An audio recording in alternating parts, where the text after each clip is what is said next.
2024년 첫 주일입니다.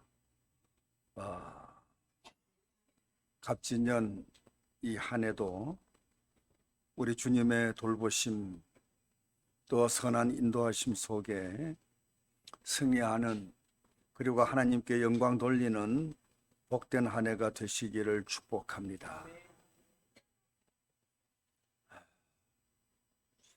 앞이 보이지 않고 답답하면 빛을 찾게 되는 것처럼, 삶이 고달프고 답답하면 해법이 어디에 있는가, 그 해법을 찾아 헤매기 마련입니다. 예수님 당시 이스라엘 백성들은 참으로 답답한 현실 속에 살고 있었습니다. 구체적으로 말씀드리면 로마 제국의 억압, 또 그들의 경제적인 수탈로 말미암아 이스라엘 백성들은 숨쉬기도 어려울 만큼 힘든 삶을 살고 있었습니다. 또 힘들고 어려울 때면 성전에 올라가 성전 제사를 드리면서 위로받기도 했는데, 당시 세속화된 제사장과 서기관들에게서는 어떤 위로도 받을 수가 없었습니다. 그래서 이스라엘 백성들은 하루하루 힘겹게 살고 있었는데, 저 멀리 광야에서 들려오는 희망의 소리를 듣게 되었습니다. 그 소리는 바로 세례 요한이 전하는 메시지였습니다. 많은 사람들은 광야에서 들려오는 세례 요한의 메시지를 들으면서 희망을 갖게 되었고, 세례 요한이 있는 그 광야로 한 사람, 두 사람 꾸역꾸역 몰려오기 시작했는데, 나중에는 많은 무리들이 세례 요한이 있는 그 광야 요단강가로 몰려왔습니다. 당시 백성들에게 희망을 주었던 세례 요한의 메시지를 요약하면 다음과 같습니다. 첫째는 세상을 새롭게 하시는 구세주가 곧 오신다는 것입니다. 메시아의 그 오심이 임박하다는 것입니다.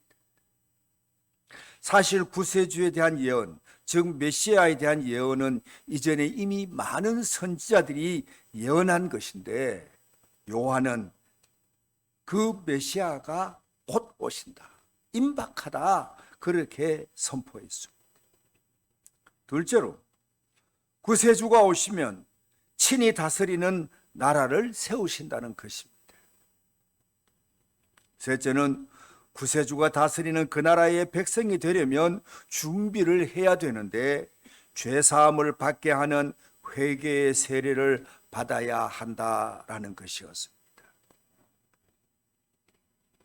요한의 이러한 메시지가 선포되자 백성들 사이에서는 엄청난 반향이 일어났습니다. 곧 구세주가 오시고 구세주로 말미암아 새로운 질서가 세워지는 세상이 온다라고 하니까, 현실에 지쳐있던 사람들은 너도 나도 그 나라가 속히 오기를 기다렸고, 그 나라의 백성이 되기를 간절히 소망했습니다. 이 지긋지긋한 이 현실의 질서가 무너지고 새로운 질서가 세워지고 새로운 세상이 온다니까, 백성들은 정말 그 나라가 오기를, 그 나라를 세우실 메시아가 오기를 그렇게 열망했던 것이죠. 그래서 사람들은 이러한 메시지를 선포하는 요한에게 열광했습니다. 그래서 여기저기서 요한에게 찾아와 요한에게 죄를 고백하며 요한이 베푸는 세례를 받고 새 삶을 살기를 결단했던 것입니다. 이때 세례 요한은 찾아온 무리들을 바라보며 말했습니다. 여러분, 여러분은 나에게 열광하고 나를 주목하는데 그러지 마십시오. 나보다 능력이 많으신 이가 내 뒤에 오시는데 여러분은 그분을 주목하고 그분에게 열광해야 됩니다. 나는 그분의 신발끈을 푸는 것도 감당하기 어려울 만큼 아주 보잘것없는 사람입니다. 메시지 성경은 나는 보잘것없는 잔 심부름꾼에 지나지 않는다라고 표현했는데요. 세례 요한은 나는 그분에 비해서는 너무너무 보잘것없다는 겁니다. 나는 여러분에게 물로 세례를 베풀지만 내 뒤에 오시는 그분은 성령으로 세례를 베푸실 것입니다. 마치 세례 요한은 주인공을 소개하는 사회자처럼 자신을 향한 사람들의 시선을 뒤에 등장하는 예수님에게로 돌리며 예수님을 바라보게 된 것입니다. 사랑하는 우리 믿음의 가족 여러분, 우리는 언제나 주님을 주목하는 성도가 되어야 하고 또 사람들로 하여금 주님을 주목하게 하는 성도가 되어야 하는 것을 잊지 마시기를 바랍니다. 우리가 먼저 주님을 주목하고 그리고 또 우리가 주목하는 그 주님을 뭇 백성들이 많은 사람들이 또한 주목할 수 있도록 우리는 비켜서서 주님을 바라보게 하는 저와 여러분이 되어야 한다는 거죠. 사도행전 3장을 보면 성전으로 들어가던 베드로와 요한이 성전 미문 앞에 앉아서 구걸하던 안진뱅이를 보고 뭐라고 말했습니까? 너는 지금 동전 한 푼을 구하는 모양인데 내게는 없다. 나는 동전이 없다. 은도 없고 금도 없고 나는 아무것도 없다. 그러나 내게 있는 것이 있는데 예수 그리스도의 이름의 권세다. 그러면서 나사렛 예수의 이름으로 말하노니 일어나 걸으라.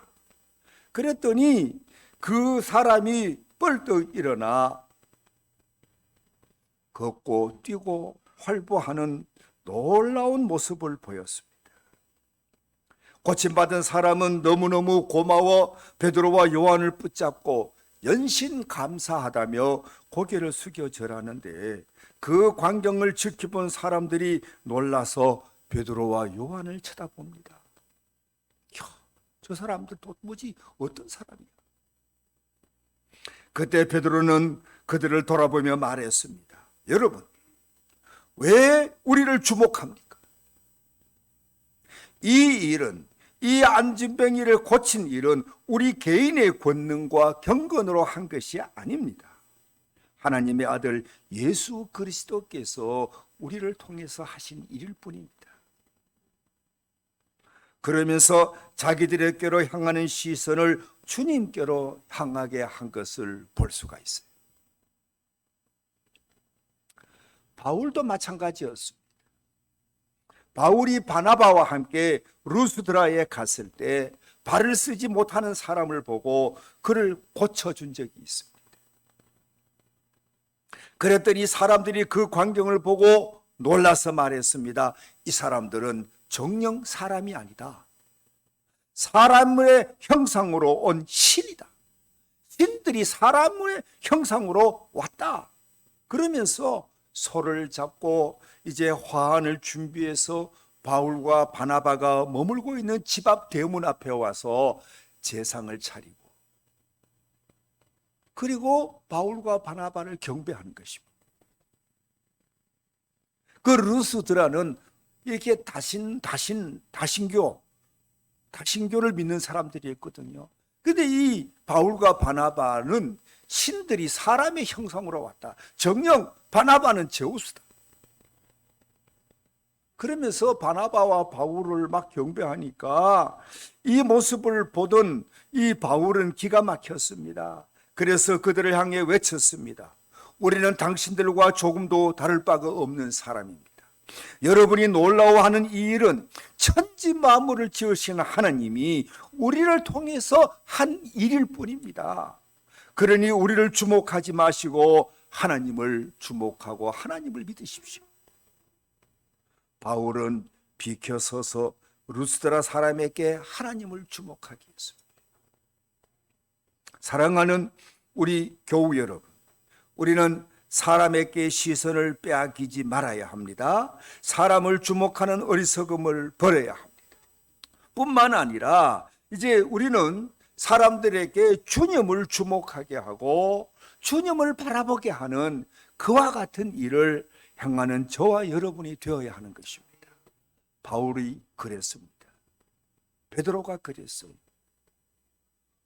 세례 요한도 자기를 주목하는 무리들에게 나를 주목하지 마라.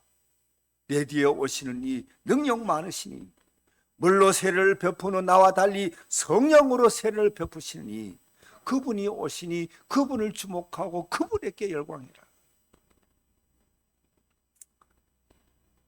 주님을 주목하는 저와 여러분, 그리고 주님을 주목하게 하는 저와 여러분 되시기를 축원합니다.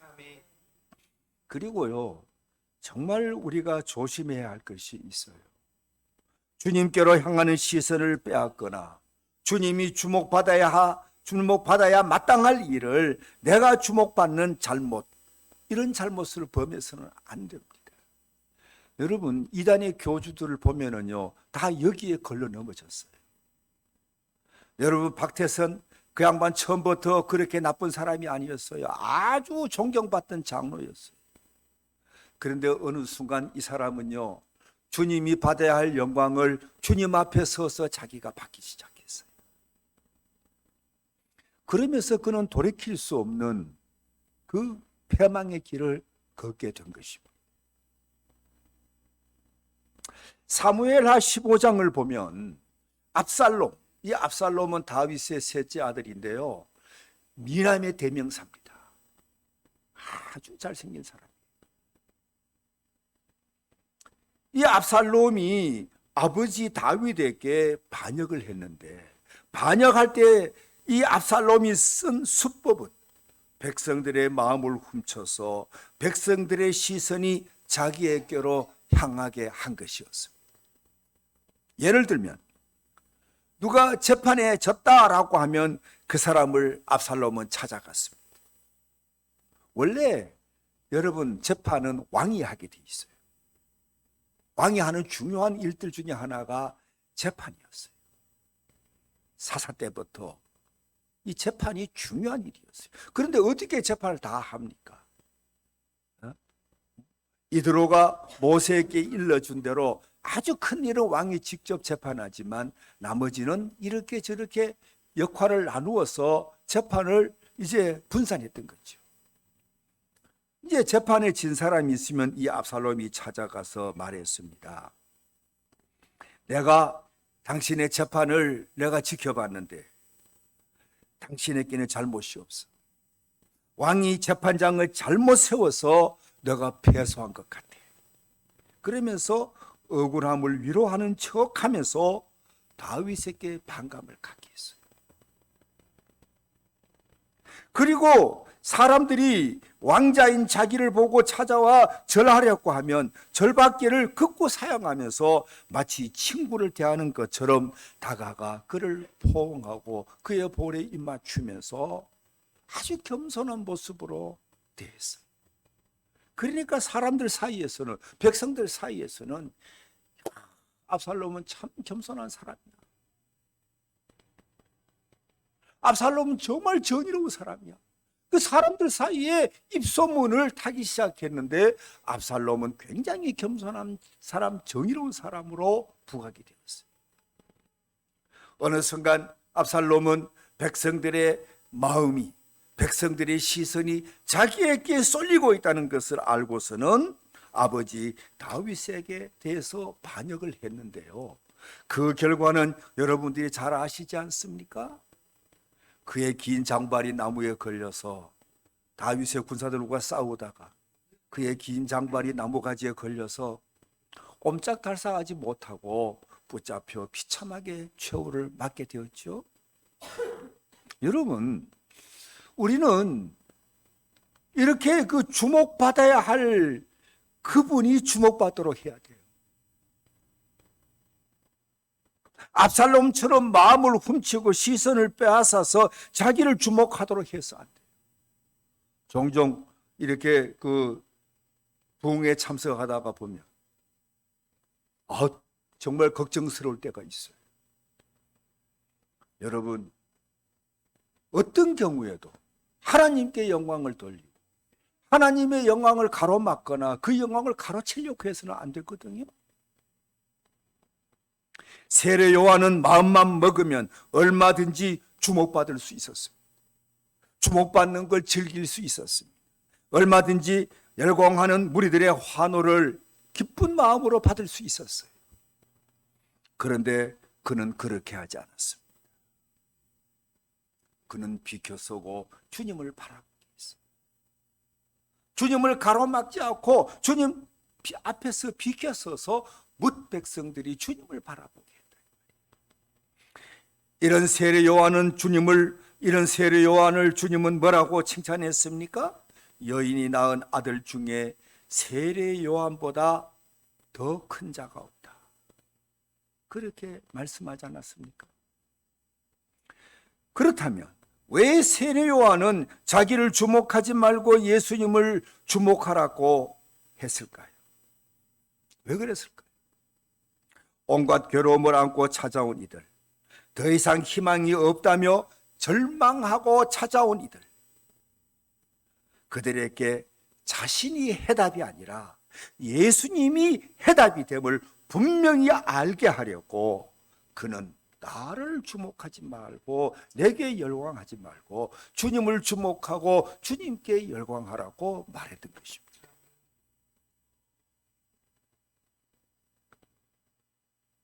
그런데 구절을 보면 때맞춰 갈릴리 나사렛에 계시던 예수님이 등장하셨습니다.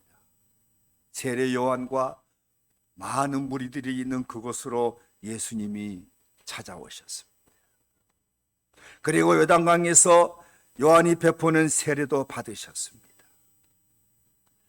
예수님께서 찾아오셔서 세례를 받고 요단강 물에서 올라오실 때 하늘이 갈라지며 성령이 비둘기같이 예수님 위에 내려오시는 광경, 그리고 하늘로부터 이는 내 사랑하는 아들이라 내가 너를 기뻐하노라 하는 하나님의 음성이 들려왔어요. 주님을 주목하게 비켜서서 주님을 주목하라고 했을 때 때마침 주님이 올라오셨다. 내 뒤에 오시는 분, 그분을 주목하라고 했는데 때맞춰 그 주인공인 예수님이 올라오신 거예요. 예수님이 세례를 받으셨습니다. 세례를 받았을 때 하늘이 갈라지고 성령이 비둘기같이 내려오는 모습과 하늘에서 들려오는 음성이 있었어요. 여러분, 이것은 우리에게 무엇을 말하는 것입니까? 무엇을 알게 하는 것입니까? 사실 예수님은 세례를 받을 필요가 없는 분입니다. 점도 없고 흠도 없는 예수님은 세례 받을 필요가 없는 분이에요. 그럼에도 불구하고 세례를 받으신 것은 세례 요한의 사역을 지지하며 천국 백성이 되려는 모든 사람은 세례를 받아야 한다는 것을 몸소 보여주기 위함이었던 것입니다.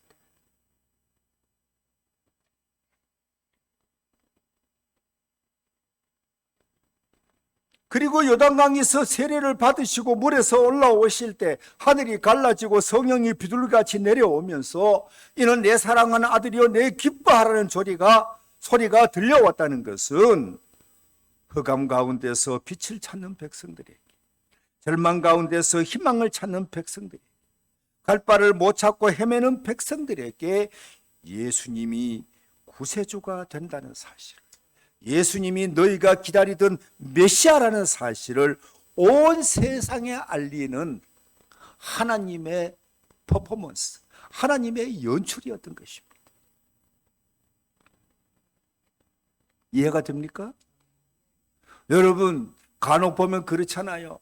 주인공이 등장할 때 빵빠레가 울리고 무슨 하늘에서 꽃가루가 내려오고 그런 어떤 모습으로 여러분 주인공이 등장할 때 그 퍼포먼스가 있잖아요. 연출되는 게 있잖아요. 예수님께 세례를 받고 요단강물에서 올라오실 때 나타난 그 현상과 그 소리는 바로 하나님께서 예수 그리스도, 바로 너희가 기다리던 구세주야, 너희가 기다리던 메시아야 라고 하는 것을 분명히 알게 해주는 하나님의 연출, 하나님의 퍼포먼스였다는 것입니다. 그러므로 세례 요한이 주목하라고 한 예수님, 세례 요한의 메시지와 사역이 다 당신을 위해 하신 것임을 스스로 인정하신 예수님, 그리고 하늘의 하나님이 구세주로 인정하신 예수님, 이 예수님에게 소망이 있고 해답이 있다는 사실을 우리는 깨닫고 늘 주 예수 그리스도를 바라보고 주 예수 그리스도에게 시선을 떼지 않는, 그리고 주 예수 그리스도를 따라가는 저와 여러분이 되어야 하는 것을 늘 기억하시기를 주의 이름으로 당부합니다. 말씀을 정리해 보겠습니다. 여러분, 우리는 먼저 주님을 주목해야 됩니다.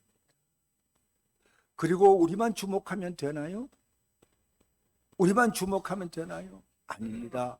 우리가 주목하는 예수님을 많은 사람들에게도 주목하도록 그들을 이끌어 주어야 합니다. 우리 주위에 어려운 형편과 처지 속에서 힘들어하는 이들이 얼마나 많습니까? 여러분, 우리 주위에 교회 밖에 있는 우리 가까운 사람들, 내가 속해 있는 직장, 내가 살아가는 삶의 자리, 여러분 한번 둘러보십시오. 힘들고 어렵고 고달프게 살아가는 분들이 참 많지 않아요? 그렇지 않아요? 여러분들 주위에는 전부 다 평안한 분들만 있습니까? 왜 그렇게 표정 없이 그렇게 저를 쳐다보세요? 있으면 좀 고개라도 끄덕거리든지. 여러분, 우리 주위에는 힘들고 어려운 분들이 너무 많아요. 너무 많아요. 여러분, 우리는 그런 분들에게 말해야 합니다. 낙심하지 마십시오. 예수 그리스도께 소망이 있습니다. 여러분, 우리는 이 말을 전해줘야 돼요. 이 말을 전해줘야 돼요. 이런 이유 저런 이유, 여러분 여러 가지 이유로 힘들어하는 이들이 있으면 여러분 그들에게 주 예수 그리스도를 소개해 줘야 돼요. 주 예수 그리스도를 주목하고 찾게 해줘야 돼요. 그러면 우리가 전하는 말이 복음이 됩니다. 그래? 예수 그리스도께 소망이 있다고? 내 이 가난, 정말 주님 앞에 나아갔을 때 이 가난을 벗어날 수 있다고? 내 이 질고, 예수님 앞에 나아가 예수님께 매어 달릴 때 이 질고에서 벗어날 수 있다고? 내 이 고통스러운 삶의 문제, 주님을 찾으면, 예수님께 나아가면 이 문제에서 노인받을 수 있다고? 그러면서 예수 그리스도를 복음으로 받아들이고 예수 그리스도를 찾는 이들이 일어나게 되는 것입니다. 여러분, 세례 요한은 당시 답답한 삶의 현실 속에서 절망 가운데서 어찌할 바를 모르는 이들에게 예수 그리스도를 이야기하고 있습니다. 예수 그리스도가 오십니다. 그분은 나와 다릅니다. 그분은 우리를 새롭게 할 수 있습니다. 온전케 할 수 있습니다.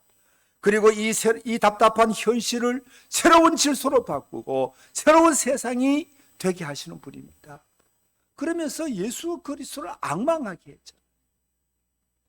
그리고 앙망하던 주님이 오셨을 때 많은 이들은 주님을 바라보며 주님을 통해서 위안을 받고 주님을 통해서 새로운 소망 속에서 일어나는 그런 놀라운 은총을 얻게 된 것입니다. 사랑하는 우리 믿음의 가족 여러분, 부디 답답한 삶, 고통스러운 삶을 살고 있던 이스라엘 백성들에게 오실 주님을 전하면서 희망의 메시지를 선포했던 세례 요한처럼 우리 주변에 있는 많은 이들에게 주님을 전합시다. 주님을 전합시다. 그러면 그들도 주님을 경험하게 됩니다. 그리고 주님을 경험하고 주님을 찬미하고 주님을 증언하는 증인이 되는 것입니다. 그러면 교회가 부흥이 되고 이 세상이 새로워지는 것입니다.